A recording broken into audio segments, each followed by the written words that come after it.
ဘာကြောင့်ဆိုပြောမယ်လေအစိုးရလေခင်ဗျာဗိုလ်ချုပ်မှုကြီးမရောက်နိုင်ပါလေဒီအစိုးရခေါင်းဆောင်အစိုးရကြီးကဲလေအစိုးရဆိုတာကျွန်တော်တို့ပတ်ဆောင်စားရတာလေအဲ့ကျွန်တော်ဆဲတော့ဘာဖြစ်လဲ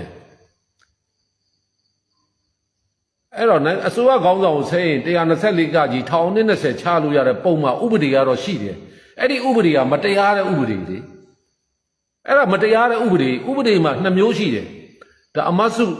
ကိုယ်တိုင်ပြောသွားတာကျွန်တော်ကောင်းကောင်းမှတ်ထားတယ်နော်အမတ်စုဘာပြောရလဲဥပဒေမှာ2မျိုးရှိတယ်တဲ့တရားဥပဒေနဲ့မတရားဥပဒေတဲ့နော်အဲ့ဥပဒေ2မျိုးရှိတယ်တရားဥပဒေရှိတယ်ဒါဒေါ်ဆန်းစုကြည်ပြောတဲ့စကားနော်အမှန်မှတ်သားဖို့ကောင်းတာမတရားတဲ့ဥပဒေလည်းရှိတယ်အဲ့ဒီ124ကကြီးကမတရားတဲ့ဥပဒေ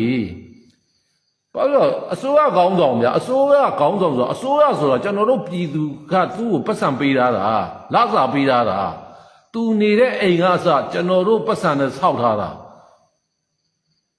ဒီသမရအိမ်တော်တို့ဝန်ကြီးတွေနေတဲ့အိမ်တို့နော်တက်ချုပ်ကြီးနေတဲ့အိမ်နော်တက်ချုပ်ကြီးအခုဟုတ်လားစစ်ရုံထဲမှာတက်ချုပ်ကြီးနေတဲ့အိမ်ဘသူဆောက်ထားပေးလဲကျွန်တော်တို့ဆောက်ထားပေးတာတမတော်ပတ်စံမဟုတ်ဘူးကိုနေအောင်ပြောတယ်ဟုတ်လားတမတော်ကကျေးဇူးရှိတယ်သူပေါ့ဘာကျေးဇူးလဲကိုနေအောင်ခင်ဗျားဒါစကားစလို့ပြောတာခင်ဗျားတို့တမတော်ကကျေးဇူးရှိတာမဟုတ်ဘူးပြည်သူကကျေးဇူးရှိတာကိုနေအောင်အခုတက်ချုပ်ကြီးနေတဲ့ဟုတ်လားအခုစစ်ရုံတွေကတက်ချုပ်ကြီးအိမ်တော်ဆိုတာလေကျွန်တော်တို့ပတ်စံနဲ့ဆောက်ထားတာပြည်သူကဆောက်ထားပေးတဲ့ပတ်စံနိုင်ငံသားပြည်သူပတ်စံအဲ့တော့ကျွန်တော်ဆဲခြင်းဆဲမယ်အဲ့ဒါကို124ကကြီးဆိုတာမတရားတဲ့ဥပဒေကြီးလေအဲ့ဒါကိုလည်းမဖြတ်သိမ်းကြဘူး NLD အစိုးရလက်ထက်ကလည်းမဖြတ်သိမ်းတဲ့ပြင်ကျွန်တော်ပါ NLD အစိုးရလက်ထက်တုန်းကဒေါ်အောင်ဆန်းစုကြည်ကိုပြောတယ်ဆိုပြီးကျွန်တော်ကိုလည်းထောင်ချဒါမတရားတဲ့ဥပဒေဒေါ်စုကိုယ်တိုင်ပြောခဲ့တာဥပဒေ2မျိုးရှိတယ်ဆိုတာကျွန်တော်မှတ်ထားတယ်ဟုတ်တယ်သူပြောတာကျွန်တော်ထောက်ခံတယ်တရားဥပဒေမတရားတဲ့ဥပဒေအဲ့ဒီမတရားတဲ့ဥပဒေဆိုတာဖြတ်သိမ်းရမှာနော်လွှတ်တော်မှာဖြတ်သိမ်းရမှာနော်မတရားဥပဒေတွေကျွန်တော်ဖြတ်သိမ်းရမယ်အဲ့တော့ကျွန်တော်ပြောချင်တာနော်ဘာဖြစ်လဲဆဲတယ်ကျွန်တော်ခေါက်လာရှမ်းမြောက်မှာ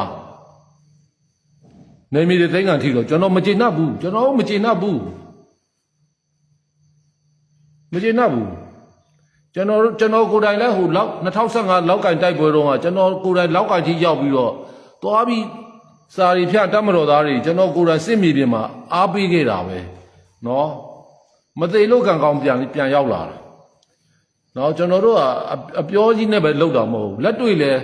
ဒါ2015တုန်းကနော်တတ်မတော်ကတိတ်ပါတယ်အဲ့တော့ကတတ်မှမှုတွေပါတယ်ဟုတ်လားစီမှာပဲခွတ်တောင်းပြီးတော့ကျွန်တော်ဟုတ်လားပရိုပေါက်တစ်စီနဲ့တွားခဲ့တာအဲ့တော့ကျွန်တော်တို့ပြည်သူကနော်ကျွန်တော်တို့နိုင်ငံသားပြည်သူဆိုတာတမတော်ရဲ့အထက်မှာရှိတယ်ဗျရှင်းပြောရင်ဟုတ်တော့လားတမတော်လာစားပေးတာကျွန်တော်တို့ပဲလေ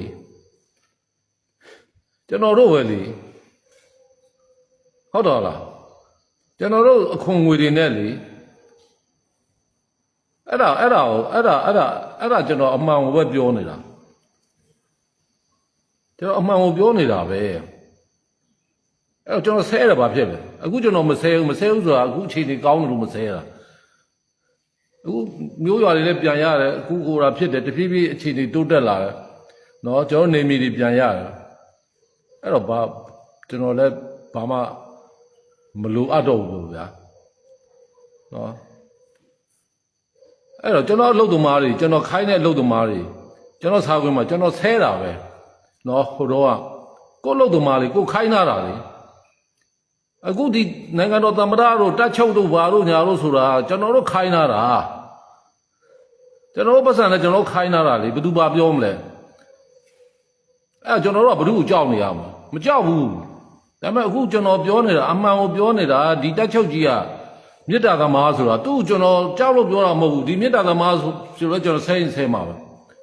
မေတ္တာသမားဆိုပိုတော်ဆဲလို့ကောင်းနေတယ်သူ့ဆဲသူကကျွန်တော်အရေးမယူဘူးလေသူမေတ္တာသမားကိုသူအရေးယူမယ်ဆိုရင်124ကကြီး1020ပဲ1020ပဲ NLD အစိုးရလက်ထက်ကကျွန်တော်ကြပြီ သူကမေတ္တာသမားဆိုတော့ပိုဆဲလို့ရေးတာပေါ့ဗျာတော့သူမေတ္တာသမားခင်ဗျားတို့ထင်တယ်လို့မဟုတ်အခုကျွန်တော်လူရချို့ကပြောတယ်ငါမင်းဆိုရမင်းကျန်တာပြောတာတော့ဟုတ်တယ်တက်ချုပ်ကြီးကိုမေတ္တာသမားလို့ပြောတာမင်းမှားတယ်ကျွန်တော်မမှားဘူးနော်ကျွန်တော်မမှားဘူးနော်ကျွန်တော်ကတကယ်ကိုအတွင်းသည့်အစင်းသည့်ဖြစ်လို့နော်ကျွန်တော်အဖေဒီနဲ့တက်ချုပ်ကြီးနဲ့ရင်းနှီးနီးစပ်ခဲ့တယ်နော်အခုလည်းကျွန်တော်အတိုင်းဝိုင်းခုမှခုနကဟုတ်လားတွန်တေးမှာနွားတင်ကုတ်တွန်တေးကနွားကြံကိုဝဘိုးအားလေးနဲ့ဆောက်ထားတယ်ဗျအဲ့တော့ကျွန်တော်အင်းစိန်ထောင်ထဲမှာရှိနေအဲ့တော့အဲ့မှာသတင်းစာမှာကျွန်တော်ဖအဲ့ဝဘိုးအားလေးနဲ့လှုပ်ထားတဲ့နွားတင်ကုတ်ထဲမှာနွားမွေးထားတယ်အဲ့ဒါကိုတက်ချုပ်ကြီးကတွားတာနွားကြံပိုင်ရှင်နော်အဲ့ဒါလို့အဲ့တော့အမှန်တွေကိုမြင်ကြရမှာဒီတိုင်းပြည်မှာနော်ဒီတိုင်းပြည်မှာပြည်လေသိမြတ်ရမှာဗျာနော်အခုကြတော့အဲ့လိုမဟုတ်ဘူးဒီဘုရားမူကြီးမအောင်လိုက်ပဲဟိုဟာပြပါလာဖာခါအမျိုးလိုင်းပေါ်မှာတခါတဲ့ပုံတွေရုပ်တွေနဲ့ကြည့်လို့မြင်လို့မကောင်းဘူးဗျာကို့အချင်းချင်းကို့လူမျိုးချင်းချင်းနော်ကိုဒီလိုလူတွေကိုဗျာနော်တော်လဲခင်ဗျားတို့စော်ကားရလဲရောက်တယ်ဗျနော်စော်ကားရလဲရောက်တယ်ဘာကြောင့်ဆိုပြောမယ်လေအစိုးရလေခင်ဗျာဗိုလ်ချုပ်မှုကြီးမအောင်လိုက်ပါလေဒီအစိုးရကောင်းဆောင်လေအစိုးရကြီးကဲလေအစိုးရဆိုတာကျွန်တော်တို့ပတ်ဆောင်စားရတာလေအဲ့တော့ကျွန်တော်ဆဲတော့ဘာဖြစ်လဲအဲ့တော့အစိုးရကောင်းဆောင်ကိုဆဲရင်124ကကြီး1020ချလို့ရတဲ့ပုံမှန်ဥပဒေကတော့ရှိတယ်အဲ့ဒီဥပဒေကမတရားတဲ့ဥပဒေလေအဲ့ဒါမတရားတဲ့ဥပဒေမှာ2မျိုးရှိတယ်ဒါအမတ်စုကိုယ်တိုင်ပြောသွားတာကျွန်တော်ကောင်းကောင်းမှတ်ထားတယ်နော်အမတ်စုဘာပြောရလဲဥပဒေမှာ2မျိုးရှိတယ်တဲ့တရားဥပဒေနဲ့မတရားဥပဒေတဲ့နော်အဲ့ဥပဒေ2မျိုးရှိတယ်တရားဥပဒေရှိတယ်ဒါဒေါ်ဆန်းစုကြည်ပြောတဲ့စကားနော်အမှန်မှတ်သားဖို့ကောင်းတာမတရားတဲ့ဥပဒေလည်းရှိတယ်အဲ့ဒီ124ကကြီးကမတရားတဲ့ဥပဒေဘာလို့အစိုးရကောင်းဆောင်ဗျာအစိုးရကောင်းဆောင်ဆိုအစိုးရဆိုတာကျွန်တော်တို့ပြည်သူကသူ့ကိုပတ်စံပေးထားတာလစာပေးထားတာသူနေတဲ့အိမ်ကအစကျွန်တော်တို့ပတ်စံနဲ့ဆောက်ထားတာဒီသမရအိမ်တော်တို့ဝန်ကြီးတွေနေတဲ့အိမ်တို့နော်တက်ချုပ်ကြီးနေတဲ့အိမ်နော်တက်ချုပ်ကြီးအခုဟုတ်လားစစ်ရုံထဲမှာတက်ချုပ်ကြီးနေတဲ့အိမ်ဘသူဆောက်ထားပေးလဲကျွန်တော်တို့ဆောက်ထားပေးတာတမတော်ပတ်စံမဟုတ်ဘူးကိုနေအောင်ပြောတယ်ဟုတ်လားတမတော်ကကျေးဇူးရှိတယ်သူ့ပေါ်ဘာကျေးဇူးလဲကိုနေအောင်ခမရဒါစကားစလို့ပြောတာခမရတမတော်ကကျေးဇူးရှိတာမဟုတ်ဘူးပြည်သူကကျေးဇူးရှိတာကိုနေအောင်အခုတက်ချုပ်ကြီးနေတဲ့ဟုတ်လားအခုစစ်ရုံတွေကတက်ချုပ်ကြီးအိမ်တော်ဆိုတာလေကျွန်တော်တို့ပတ်စံနဲ့ဆောက်ထားတာပြည်သူကဆောက်ထားပေးတဲ့ပတ်စံနိုင်ငံသားပြည်သူပတ်စံအဲ့တော့ကျွန်တော်ဆဲခြင်းဆဲမယ်အဲ့ဒါကို124ကကြီးဆိုတာမတရားတဲ့ဥပဒေကြီးလေအဲ့ဒါကိုလည်းမဖြတ်သိမ်းကြဘူး NLD အစိုးရလက်ထက်ကလည်းမဖြတ်သိမ်းတဲ့ပြင်ကျွန်တော်ပါ NLD အစိုးရလက်ထက်တုန်းကဒေါ်အောင်ဆန်းစုကြည်ကိုပြောတယ်ဆိုပြီးကျွန်တော်ကိုလည်းထောင်ချဒါမတရားတဲ့ဥပဒေဒေါ်စုကိုယ်တိုင်ပြောခဲ့တာဥပဒေ2မျိုးရှိတယ်ဆိုတာကျွန်တော်မှတ်ထားတယ်ဟုတ်တယ်သူပြောတာကျွန်တော်ထောက်ခံတယ်တရားဥပဒေမတရားတဲ့ဥပဒေအဲ့ဒီမတရားတဲ့ဥပဒေတွေကဖြတ်သိမ်းရမှာနော်လွှတ်တော်မှာဖြတ်သိမ်းရမှာနော်မတရားဥပဒေတွေကျွန်တော်ဖြတ်သိမ်းရမယ်အဲ့တော့ကျွန်တော်ပြောချင်တာနော်ဘာဖြစ်လဲဆဲတယ်ကျွန်တော်ခေါက်လာချမ်းမြောက်မှာနေမီတဲ့သိန်းကန်ထီတော့ကျွန်တော်မကျေနပ်ဘူးကျွန်တော်မကျေနပ်ဘူးကျွန်တော်ကိုယ်တိုင်လဲဟိုလောက်2015လောက်ကင်တိုက်ပွဲတော့ကကျွန်တော်ကိုယ်တိုင်လောက်ကင်ကြီးရောက်ပြီးတော့သွားပြီးစာရီဖြတ်တတ်မတော်သားတွေကျွန်တော်ကိုယ်တိုင်စစ်မြေပြင်မှာအားပေးခဲ့တာပဲနော်မသိလို့ကံကောင်းပြန်ရောက်လာတာနော်ကျွန်တော်တို့ကအပြောကြီးနဲ့ပဲလောက်တာမဟုတ်ဘူးလက်တွေ့လဲဒါ2015တုန်းကနော်တတ်မတော်ကတိပါတယ်အဲ့တော့ကတတ်မှမှုတွေပါလေဟုတ်လားစီမှာပဲခွတ်တောင်းပြီးတော့ကျွန်တော်ဟုတ်လားပရိုပေါက်တစ်စီနဲ့တွားခဲ့တာအဲ့တော့ကျွန်တော်တို့ပြည်သူကနော်ကျွန်တော်တို့နိုင်ငံသားပြည်သူဆိုတာတတ်မတော်ရဲ့အထက်မှာရှိတယ်ဗျရှင်းရှင်းပြောရင်ဟုတ်တော့လား တမတော်လာစားပြီးတာကျွန်တော်တို့ပဲလေကျွန်တော်တို့ပဲလေဟုတ်တော့လားကျွန်တော်တို့အခွန်ငွေတွေနဲ့လေအဲ့ဒါကျွန်တော်အမှန်ကိုပဲပြောနေတာကျွန်တော်အမှန်ကိုပြောနေတာပဲအဲ့တော့ကျွန်တော်ဆဲရပါဖြစ်လေအခုကျွန်တော်မဆဲဘူးဆိုတာအခုအခြေအနေကောင်းတယ်လို့မဆဲတာအခုမျိုးရွာတွေလည်းပြန်ရတယ်အခုကိုယ်တာဖြစ်တယ်တဖြည်းဖြည်းအခြေအနေတိုးတက်လာတယ်နော်ကျွန်တော်နေမီတွေပြန်ရတယ်အဲ့တော့ကျွန်တော်လည်းဘာမှမလိုအပ်တော့ဘူးဗျာနော်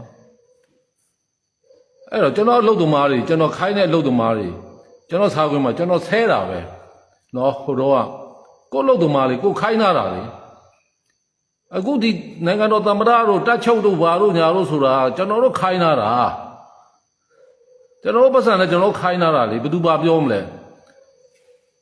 အဲ့ကျွန်တော်တို့ကဘယ်သူကိုကြောက်နေရမှာမကြောက်ဘူးဒါပေမဲ့အခုကျွန်တော်ပြောနေတာအမှန်ကိုပြောနေတာဒီတက်ချုပ်ကြီးကမေတ္တာသမားဆိုတာသူ့ကျွန်တော်ကြောက်လို့ပြောတာမဟုတ်ဘူးဒီမေတ္တာသမားဆိုတော့ကျွန်တော်ဆဲမှာပဲမေတ္တာသမားဆိုပူတော်ဆဲလို့ကောင်းနေတယ်သူ့ဆဲသူကကျွန်တော်အေးမယူဘူးလေသူမေတ္တာသမားကိုသူအေးယူမယ်ဆိုရင်124ကကြီး1020ပဲ1020ပဲ NLD အစိုးရလက်ထက်ကကျွန်တော်ကြပြီသူကမေတ္တာသမားဆိုတော့ပိုဆဲလို့ရေးတာပေါ့ဗျာတော့သူမေတ္တာသမားခင်ဗျားတို့ထင်တယ်လို့မဟုတ်အခုကျွန်တော်လူရတချို့ကပြောတယ်ငါမင်းဆွေတယ်မင်းကြံတာပြောတာတော့ဟုတ်တယ်တက်ချုပ်ကြီးကိုမေတ္တာသမားလို့ပြောတာမင်းမှားတယ်ကျွန်တော်မမှားဘူးနော်ကျွန်တော်မမှားဘူးနော်ကျွန်တော်ကတကယ်ကိုအတွင်းသည့်အစင်းသည့်ဖြစ်လို့နော်ကျွန်တော်အဖေတွေနဲ့တက်ချုပ်ကြီးနဲ့ရင်းနှီးနီးစပ်ခဲ့တယ်နော်အခုလည်းကျွန်တော်